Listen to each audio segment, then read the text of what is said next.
ذرا مبارک کا حلیہ تو بیان کرو، وہ کون مبارک تھا جس کی اتنی برکت، انوار و تجلیات کا نزول، گھر میں نور کی برسات، وہ مبارک کیسا تھا؟ معبد نے، عرب کی اس بادہ نشین خاتون نے آقا کے حسن کی، اس پیکرے نور کے حسن کی ایسی دلاویز تصویر کشی کی، خدا کی قسم انسان حیران ہو جاتا ہے۔ اللہ نے اس خاتون کو ایسا حقیقت شناس بنایا، ایسی حقیقت شناس آنکھوں سے نوازا اور ایسی حقیقت ترجمان زبان سے نوازا کہ آج کے ادبا، آج کے فصحا اس کلام پہ ناز کرتے ہیں کہ کیسی تصویر کشی کی آقا کے حسن کی، کہ آپ بتاؤ تو صحیح وہ مبارک کیسا تھا۔ آپ بھی سنیے، اگر سینے میں پتھر نہیں گوشت کا ٹکڑا رکھتے ہو، دل رکھتے ہو، عشق رکھتے ہو، محبت رکھتے ہو، دیوانے ہو آقا کے، تو سنو معبد نے آقا کا حسن کیسے بیان کیا۔ کہا فرأیت رجلا ظاہر الوضعۃ ملیح الوجہ قسیم وسیم قسیم وسیم وفی صوتہ سہل وفی عنقہ سطع وفی عینیہ تاج وفی اشفارہ وطف قسیم وسیم اذا صمت فعلیہ الوقار اذا تکلم سما وعلاه البهار ابهى الناس اجمله من بعید واحسنه من قریب۔ کیا کلمات ہیں معبد کی، ترجمہ جاننا چاہتے ہیں معبد نے کیا کہا؟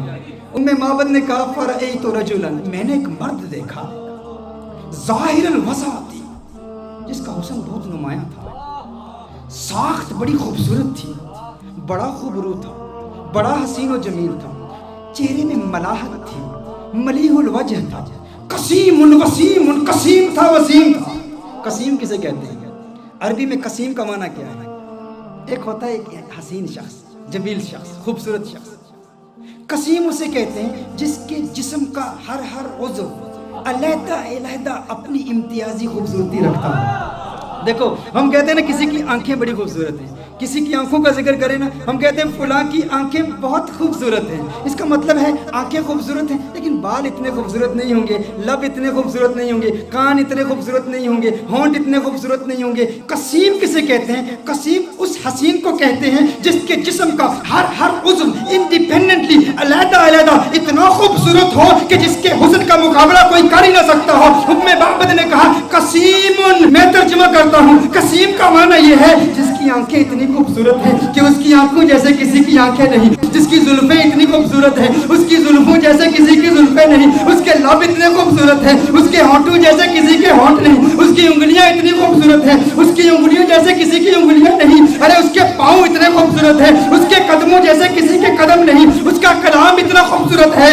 اور اس کی بولی جیسے کسی کی بولی نہیں۔ کہا قسیم وسیم، وسیم کسے کہتے ہیں؟ وسیم اس حسین کو کہتے ہیں جس کو ایک مرتبہ دیکھو تو بار بار دیکھنے کا من کرے، بار بار دیکھنے کا جی چاہے۔ دنیا کا کوئی بھی حسین شخص ہو نا، آپ اسے ایک مرتبہ دیکھیں، دو مرتبہ دیکھیں، تین مرتبہ دیکھیں، وقت آتا ہے رفتہ رفتہ دل اکتا جاتا ہے، دلچسپی کم ہوتی چلی جاتی ہے۔ انسان ایک مرتبہ دیکھے، ایک دن دیکھے، دو دن دیکھے، ایک مہینہ دیکھے، دو مہینے دیکھے، بالآخر دلچسپی کم ہو جاتی ہے۔ لیکن وسیم اسے کہتے ہیں جو اتنا حسین ہو، ارے جسے جب دیکھو جی چاہے اور دیکھوں اور دیکھوں اور دیکھوں۔ کہا قسیم وسیم، قسیم بھی ہے وسیم بھی ہے، جسم کا ہر حصہ انڈیپینڈنٹلی خوبصورت اور حسن میں کمال۔ وسیم ایسا دیکھو تو جی چاہے دیکھتا ہی رہوں، ارے آنکھیں دیکھتی ہی رہ جائیں اس حسن کو جس کا ایسا حسن ہو، اسے وسیم کہتے ہیں۔ کہا میرا مبارک قسیم بھی ہے، میرا مبارک وسیم بھی ہے، میرا مبارک قسیم بھی ہے،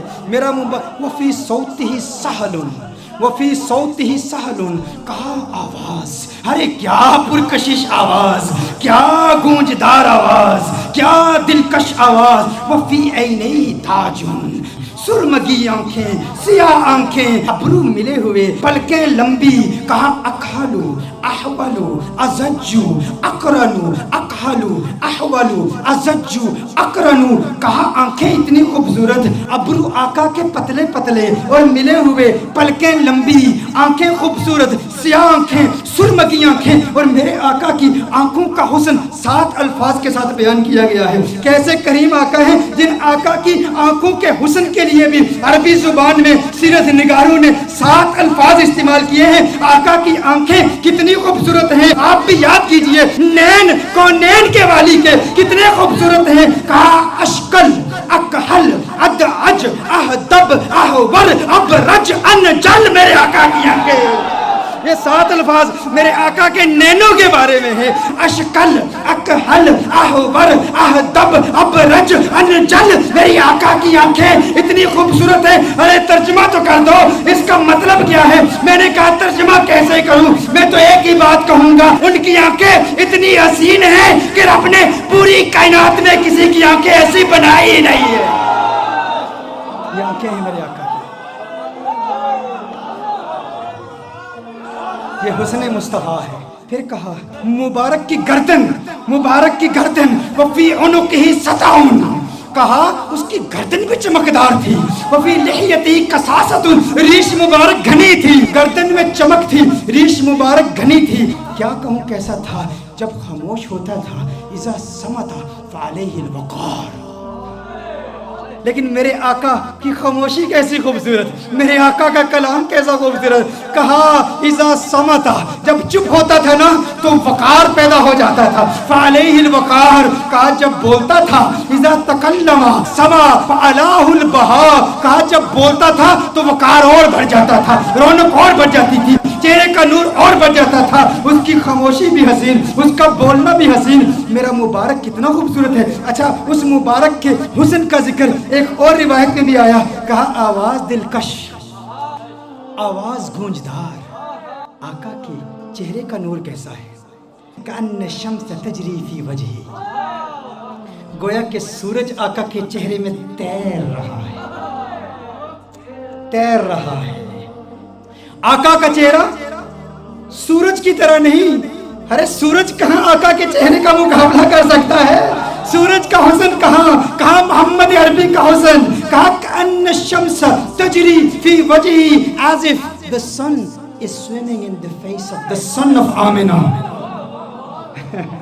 اور کہا گال فقط نورانی نہیں, ایک تو ہوتا ہے چہرے میں چمک ہو, نور ہو, روشنی ہو. کہا روشنی بھی تھی لیکن سرخی بھی تھی. چہرے میں نور بھی تھا, روشنی بھی تھی, سرخی بھی تھی. اور کہا ناک باریک تھی میرے آقا کی, میرے آقا کی ناک باریک تھی اور ناک پر ہمیشہ ایک نور چمکتا ہوا نظر آتا تھا.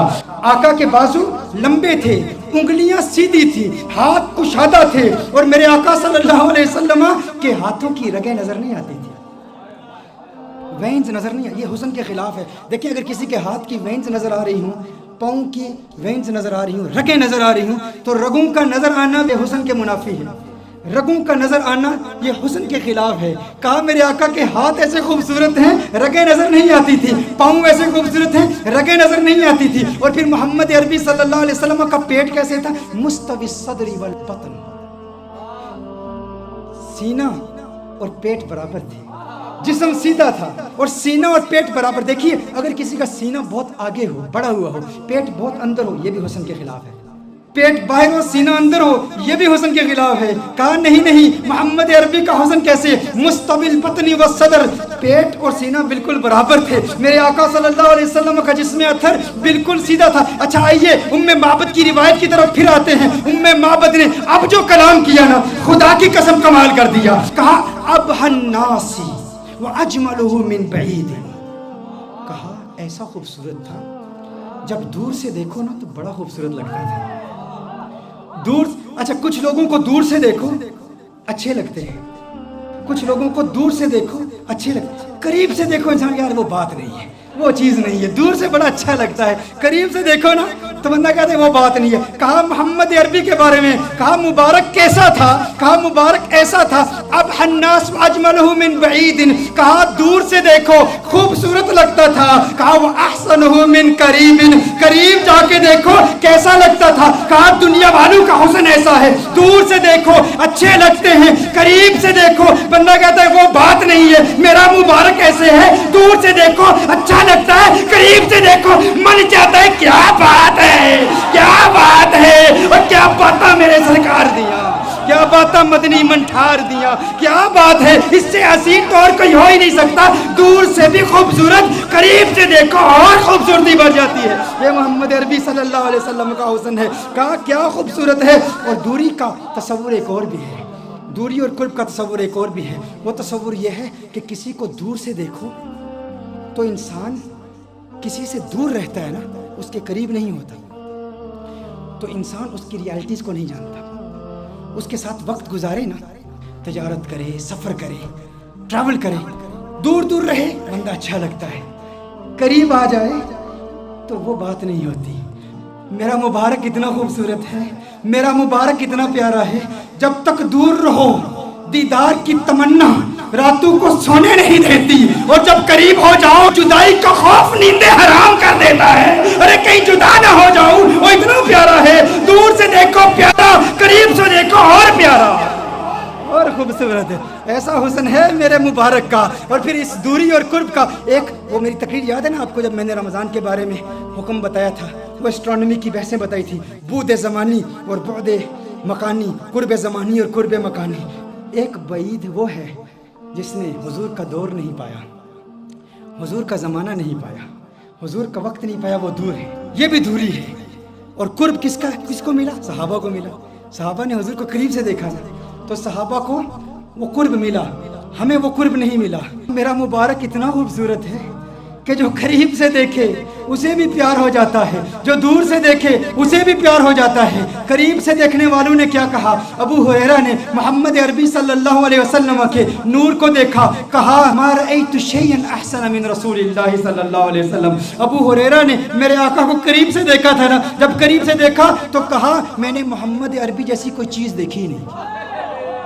یہ نہیں کہا ما رأیت رجلا احسن من رسول اللہ صلی اللہ علیہ وسلم، یہ نہیں کہا ما رأیت انسانا احسن من رسول اللہ صلی اللہ علیہ وسلم، کہا میں نے کوئی ایسی چیز نہیں دیکھی جو حضور سے زیادہ خوبصورت ہو۔ یہ نہیں کہا کہ میں نے انسان نہیں دیکھا، کہیں نہیں کہا کہ میں نے مرد حضور سے زیادہ حسین نہیں دیکھا، کہا پوری دنیا میں جتنے بھی حسن دیکھے، سورج دیکھا مقابلہ نہیں کر سکتا، چاند دیکھا مقابلہ نہیں کر سکتا، کیونکہ چاندنی شرماتی ہے آقا کا دامن دیکھ کر، خلد للچا جائے گی طیبہ کا گلشن دیکھ کر، اور مسکرائے چاند ان کی ایڑیوں کو چوم کر، آ گرے کالی گتھا زلفوں کا ساون دیکھ کر۔ ارے جس نے آقا کو قریب سے دیکھا اس نے کہا کہ میں نے ان جیسا کسی کو دیکھا ہی نہیں، اور پھر جس نے 1400 سال بعد دیکھا اس نے کیا کہا؟ بک چند بدر شاشانی، بت چمکے لاٹھ نورانی، کالی زلفت اکمستانی، مخمور اکیہن مد بڑی۔ اس نے کہا اج سکھ متراں دی ودھیری ہے، کیوں دلڑی اداس گنیری ہے، لو لو وچ شوق چنگیری ہے، اج نینا لائیاں کیوں جڑیاں۔ جس نے دور سے دیکھا اس نے کیا کہا، جس نے قریب سے دیکھا اس نے کیا کہا؟ ایک قریب سے دیکھنے والے نے کہا تھا یتلألؤ وجہہ کتلألؤ القمر لیلۃ البدر، ارے ایسا نورانی جگمگاتا چہرہ جیسا 14ویں کا چاند ہو۔ ایک قریب سے دیکھنے والے نے کہا تھا وَأَحْسَنَ مِنْكَ لَمْ تَرَ قَطُّ عَيْنِي وَأَجْمَلَ مِنْكَ لَمْ تَلِدِ النِّسَاءُ، کہا ایسا خوبصورت ہے کہ کسی ماں نے ایسا خوبصورت بیٹا جنا ہی نہیں ہے، ایسا خوبصورت ہے۔ وہ تو قریب والوں نے کہا، اور پھر دور والے نے کیا کہا؟ کہا لم یأتی نذیر کفی نظر مثل تو نشد پیدا جانا، جگ راج کو تاج تورے سرسو ہے، تجھ کو شہید و سرا جانا، انفیت شن و سخا کا عطب ہے، گیسوے پاک ہے ابر کرم پر سنہارے رم جم دو بوند ادھر بھی گرا جانا۔ ارے جس نے آقا کو قریب سے دیکھا اس نے کہا کہ میں نے ان جیسا کسی کو دیکھا ہی نہیں۔ جس نے دور سے دیکھا اس نے کہا سرتاب قدم ہے تن سلطان زمن، پھول لب پھول دہن پھول زکن پھول بدن پھول۔ اس نے کیا کہا؟ دور والے نے کہا، بریلی والے نے کہا، قریب والے نے کہا کہ ایسا کسی ماں نے پیدا ہی نہیں کیا، اور بریلی والے نے کہا ارے مجھے تو پھول ہی نظر آ رہے ہیں۔ کہا کیسے؟ کہا سرتاب قدم ہے تن سلطان زمن، پھول لب پھول دہن پھول زکن پھول بدن پھول، واللہ جو مل جائے میرے گل کا پسینہ، واللہ جو مل جائے میرے گل کا پسینہ، مانگے نہ کبھی عطر نہ پھر چاہے دلہن، پھول لب پھول دہن پھول زکن پھول بدن پھول۔ کس نے کہا؟